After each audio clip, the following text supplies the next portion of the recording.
What's up, guys? My name's Trent, and welcome to Lawton's Performance Garage. On today's episode, I'm going to be showing you guys my latest purchase, my 1968 Mercury Cougar.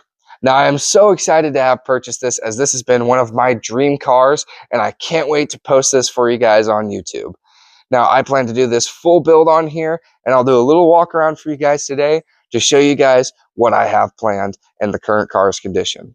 So here's the car. It's currently in a semi-rough state, but it's ready for paint and it's only missing a few components.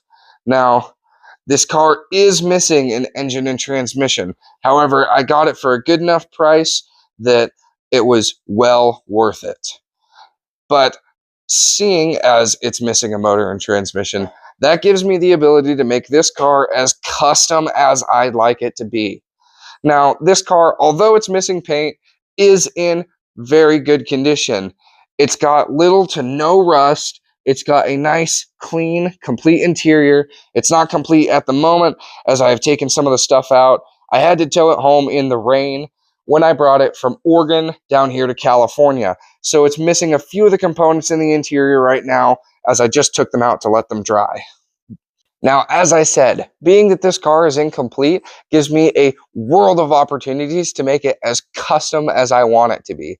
So I plan on doing a 302 and a T5 transmission swap. Call me basic, but it's the perfect mix of a street machine sporty 302, a little bit of gas mileage that I can save as opposed to my gas guzzler pickup truck, and I get a manual transmission out of it, making it super fun to drive. Now, I've grown up working on cars, and my dad's taught me almost everything I know, and I've grown up working on hot rods with him already. Someday soon here, I'll show you guys our current hot rod that we still have, our 1968 F100, powered by a big block 460 engine. Now, that thing is a beast, and it just shakes the ground everywhere it goes. But enough on that, let's talk more about this car. Now, my initial plans with this car was going to be, I have a 351 Windsor sitting there in the back of the shop, and I was planning on putting that engine into this car, driving it for a little while with it, and then completely overhauling it and making it into a 408 Windsor stroker. Now, this seems like a great idea at first until you see just how small the engine compartment of this car is. Now, I'll go ahead and open it up for you guys. But now, I don't know if you can tell by reference, but I'm 6'4", and this is my wingspan. So about 6'4", and it's bigger than the whole car. This car isn't even barely 6 feet wide. Now, I'll come and get you guys for a closer look here. So you can see that the engine compartment is very small. This is one arm of mine, reaches across pretty much the whole thing. Now, being that the engine compartment is so small, I just didn't think it'd be realistic to stuff a bigger small block Windsor in it when I can just go off of the smaller platform and still have plenty of room to work with this car. Because since I figure I'm going to be working on it a lot. Now, there are some cool things with this car that I've figured out as I have already purchased it.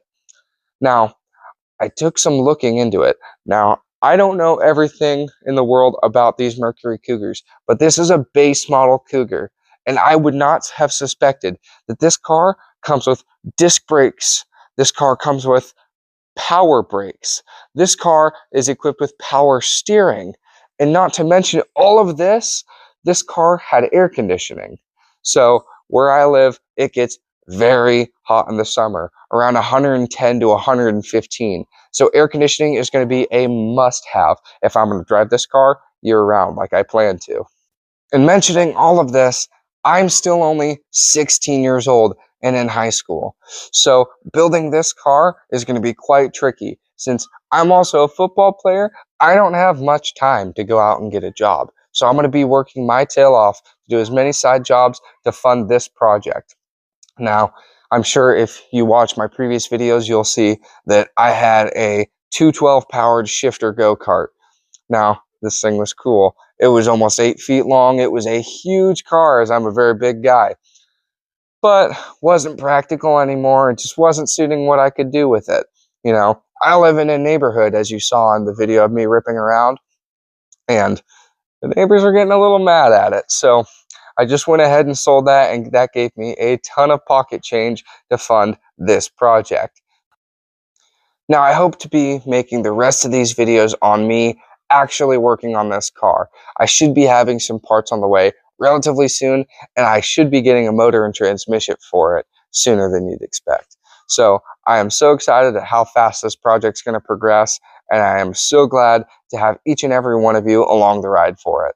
And with that, thank you guys so much for watching, and I'll see you guys in the next episode. Peace.